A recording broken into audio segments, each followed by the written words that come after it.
Éric Emmanuel Schmitt, d'où vous vient cette soif d'écriture, cette boulimie d'écriture et comment vous faites pour trouver toutes ces histoires?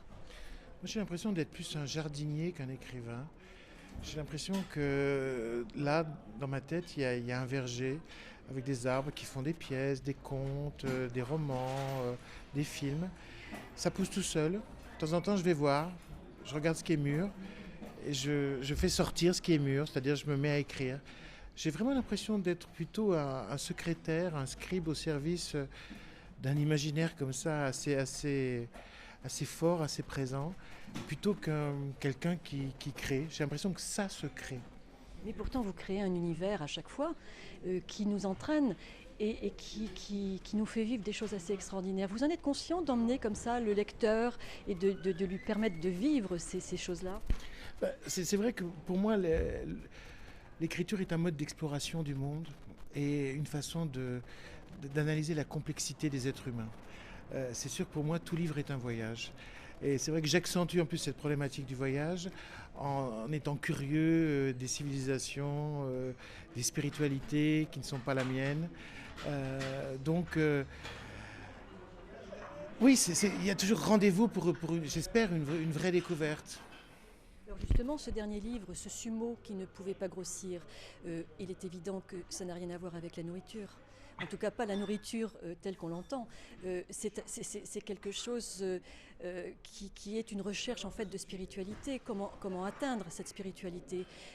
Est-ce que vous avez réussi à trouver la solution, puisque c'est une série d'ouvrages que vous avez écrits un petit peu sur ce thème. Est-ce que vous pensez pouvoir trouver la solution?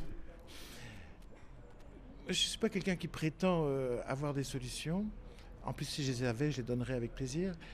Mais je crois que une des solutions, c'est de se poser plus précisément les questions et de se rendre compte de ce dont on a besoin, spirituellement, moralement, éthiquement, d'avoir le courage de mettre en avant certaines réponses et en même temps l'humilité de penser que les réponses qu'on apporte ne sont que des réponses parmi d'autres. Je crois que toute mon écriture est une écriture du questionnement, de l'interrogation, de la recherche du sens.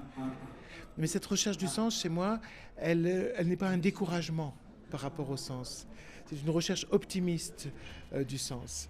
C'est-à-dire que j'aime la vie, j'épouse la vie, les hommes me fascinent, les civilisations m'intriguent, les religions m'interpellent. Et mon écriture se coule au milieu de tout ça et cherche toujours la lumière. C'est vrai que même quand une pièce est éteinte, je cherche la lumière. Même quand une situation est tragique, je cherche l'humanité. Même quand je souffre, je cherche le moyen d'arrêter de souffrir. Pour moi, la littérature a à voir avec la recherche de la sagesse. La littérature n'est pas une fin en soi. La littérature, c'est...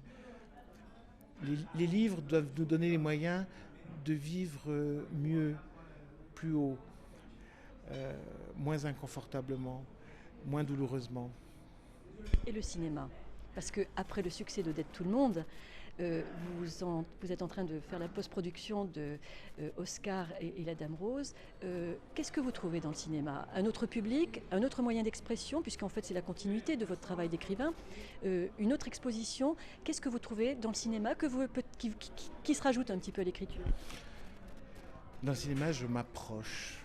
Je m'approche des êtres humains au plus près qu'on peut aller. Dans le film que je viens de faire, Oscar et la Dame Rose, j'ai filmé les paupières de cet enfant, j'ai filmé le souffle de cet enfant, j'ai filmé la joie qui illumine ses traits lorsque la Dame Rose vient le voir.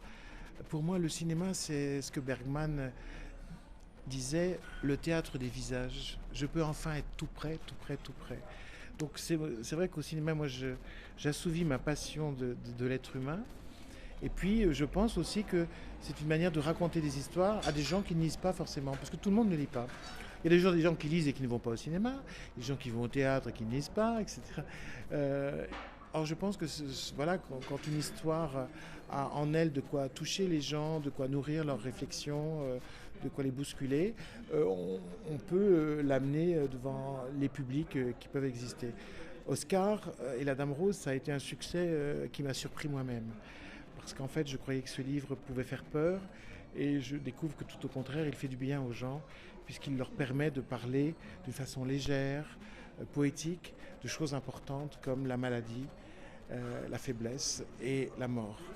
Euh, donc je me suis dit que peut-être aussi au cinéma, on pouvait traiter des sujets importants et donner un moyen aux gens de regarder la réalité en face, à travers des images, à travers des métaphores, mais d'avoir prise sur la réalité, pas de la fuir.